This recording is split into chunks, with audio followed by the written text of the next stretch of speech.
रंजन 8वीं क्लास में पढ़ता था। आज स्कूल से छुट्टी होते ही वह घर पहुंचा तो देखा उसकी मम्मी बैठी रो रही थी।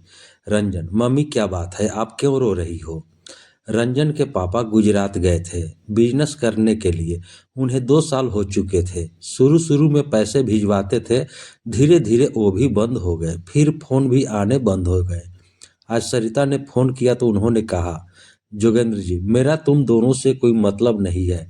मैंने यहीं रहने का फैसला किया है।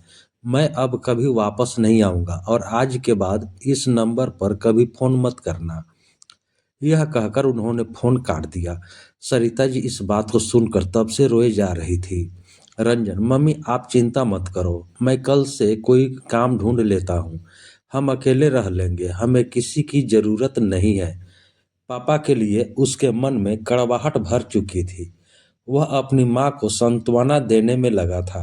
रंजन की बात सुनकर सरिता जी को अच्छा लगा, लेकिन इतनी छोटी सी उम्र में उसकी पढ़ाई छुड़वा कर काम पर लगा देना, यह उन्हें समझ नहीं आ रहा था। सरिता जी, नहीं बेटा, तुझे बहुत मेहनत से पढ़ना होगा। पढ़ लिख कर तुझे कुछ बनना होगा ताकि हम दुनिया का मुकाबला कर सकें। मैं मेहनत करूंगी, तू बस मन लगाकर पढ़ाई कर। रंजन, मम्मी पढ़ाई से जरूरी घर का खर्च चलाना है। आप क्या करेंगी? कभी घर से बाहर आप निकली नहीं, आपको कौन काम देगा? मैं काम करूंगा, मैंने सोच लिया है। काम के साथ साथ शाम को पढ़ाई कर लूंगा। अगले दिन से रंजन काम की तलाश में भटकने लगता है। कई दिन भटकने के बाद भी उसे कोई काम नहीं मिलता। इधर सरिता जी भी रंजन के जाने के बाद काम की तलाश शुरू कर देती है, लेकिन उन्हें भी कोई काम नहीं मिलता।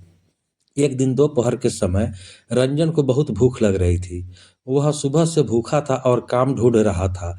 तभी वह एक चाय की दुकान के बाहर पहुंच जाता है। रंजन, भैया मुझे एक चाय दे सकते हो?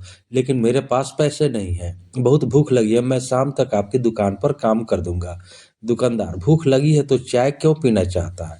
रंजन, खाने के पैसे नहीं है, चाय से भूख मर जाएगी। दुकानदार उसे चाय और साथ में पाव खाने को देता है। रंजन खाने के बाद दुकानदार के पास पहुंचता है। रंजन, बताइए क्या काम करना है, मैं शाम तक आपका काम करता रहूंगा। दुकानदार, जा बेटा घर जा, हम छोटे बच्चों से काम नहीं करवाते। किसी ने देख लिया तो पुलिस हमें पकड़ लेगी। रंजन, लेकिन मैंने जा आपकी चाय पी है, जो आपकी चाय पी है उसके पैसे कैसे चुकाऊंगा? दुकानदार, जा बेटा, जब पैसे हो तो दे जाना। रंजन, नहीं, मुझे कुछ न कुछ काम बताइए, मैं कर दूंगा। दुकानदार, अच्छा एक काम कर, बड़े चौराहे पर एक बेकरी है, वहां से मुझे पाव ला दे। ये ले पैसे और मेरी साइकिल ले जा। रंजन साइकिल और पैसे लेकर बड़े बाजार पहुंच जाता है। वह पाव लेकर वापस आने लगता है, तभी पाव वाला पूछता है। पाव वाला, सुन, तू और भी दुकानों पर मेरे पाव पहुंचाएगा, तुझे कमीशन दूंगा। रंजन, लेकिन मेरे पास साइकिल नहीं है, यह तो चाय वाले की है। पाव वाला बोला, मैं तुझे साइकिल भी दूंगा, शाम तक जितने पाव पहुंचाएगा उसके पैसे मिल जाएंगे, लेकिन काम ईमानदारी से करना, कहीं मेरी साइकिल लेकर भाग मत जाना। रंजन, मालिक मैं ईमानदारी से काम करूंगा, आप चिंता मत करो। अगले दिन रंजन पाव वाले की दुकान पर पहुंच जाता है। वह उसके पाव दुकानों पर पहुंचा देता है। शाम को उसे कमीशन के 100 रुपए मिल जाते हैं। घर आकर वह सरिता जी को सारी बात बताता है। दूसरे दिन भी वह मेहनत से काम करता है। शाम को जब वह अपने पैसे लेने पहुंचता है तो पाव वाला उसे कहता है। पाव वाला, सुन बेटा, तेरे काम करने से मेरा बहुत फायदा हो रहा है। कल तू पाव देने के बाद दूसरे बाजार में जाकर ये पाव वहाँ की दुकान वालों को दिखाना। क्या पता वहां से ऑर्डर मिलने लगे, इससे मेरी भी कमाई होगी और तेरी भी। रंजन ऐसा ही करता है। धीरे धीरे उसका काम बढ़ने लगता है। इधर सरिता जी को भी एक घर में खाना बनाने का काम मिल जाता है। दोनों माँ बेटे मेहनत से काम करने लगते हैं। इसी तरह समय बीत जाता है। 8 साल बाद रंजन बहुत पैसा कमाने लगता है। उसने पैसे जोड़कर अपनी पाव की दुकान खोल ली। उसकी दुकान पर उसने कई लड़के रख लिए जो पाव बेचने जाते थे। रंजन ने अपनी माँ का काम छुड़वा दिया था।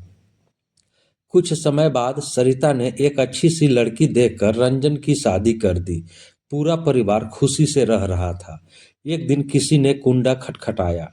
सरिता ने दरवाजा खोला तो देखा सामने उसके पति योगेंद्र जी खड़े थे।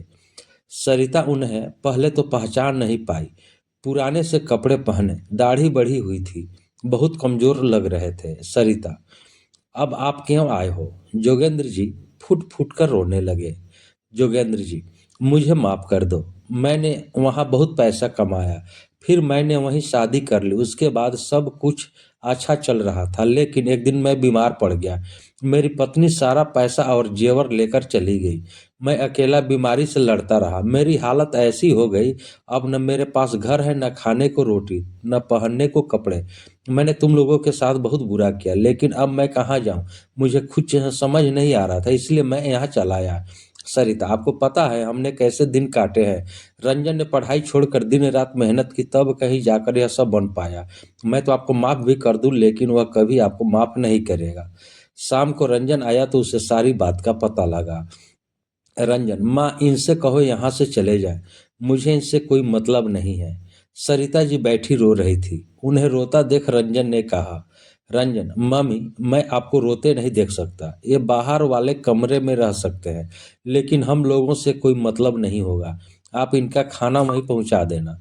जोगेंद्र जी को बाहर के कमरे में ठहरा दिया जाता, लेकिन घर का कोई सदस्य उनसे बात नहीं करता था, इसलिए सरिता उन्हें खाना दे आती थी। जोगेंद्र जी अपने किए पर पछता रहे थे।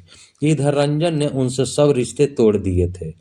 सरिता जी चाहकर भी अपने पति की मदद नहीं कर सकती थी, क्योंकि उन्हें अपने बेटे के कष्ट नजर आते थे।